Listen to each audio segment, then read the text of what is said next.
Okay, next year, I'm giving up drinking for Lent.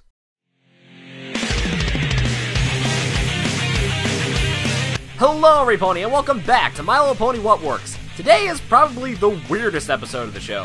For whom the Sweetie Belle toils. Who wrote this again?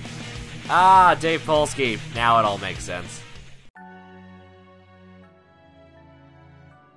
Sweetie Belle has always been in the shadow of her big sister. However, her final straw is when Rarity's Dresses upstaged Sweetie's play, which she directed, wrote, and starred in. Trust me, it wasn't that good. From the first line of dialogue, it sounded like Kristen Stewart tried to emulate Shakespeare. So in a fit of rage at night, Sweetie Belle sabotages the headpiece to Sapphire Shores' performance attire in an attempt to get even with her sister, which leads to an epic dream sequence with Luna, and what the hell am I looking at? Once again, we have another well-paced story from much-improving writer Dave Polsky.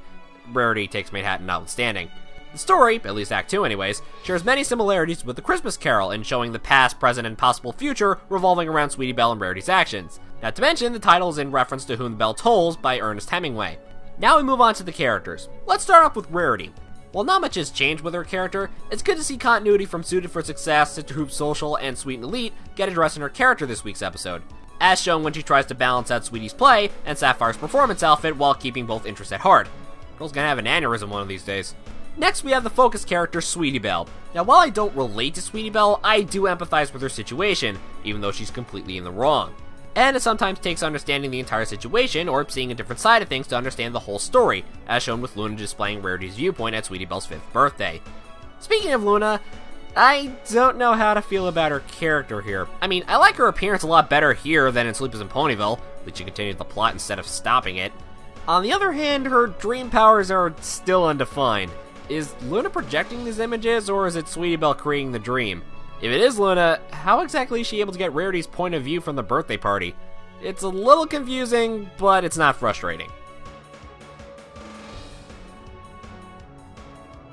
Like I said at the beginning, probably should have gave up drinking for Lent this year. How the hell did the animators manage to make Sweetie's dream sequence both soothing, mind-tripping, and terrifying all in the span of 7 minutes?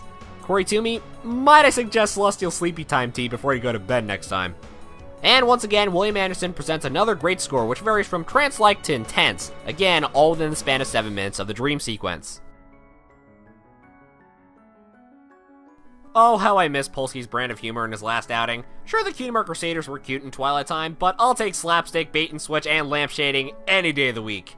You know, when it's done right. At the same time, the investment comes from Sweetie Belle's struggle with Rarity and eventual guilt in the third act. Not the guilt I was expecting, but I'm glad Luna led her on the right path.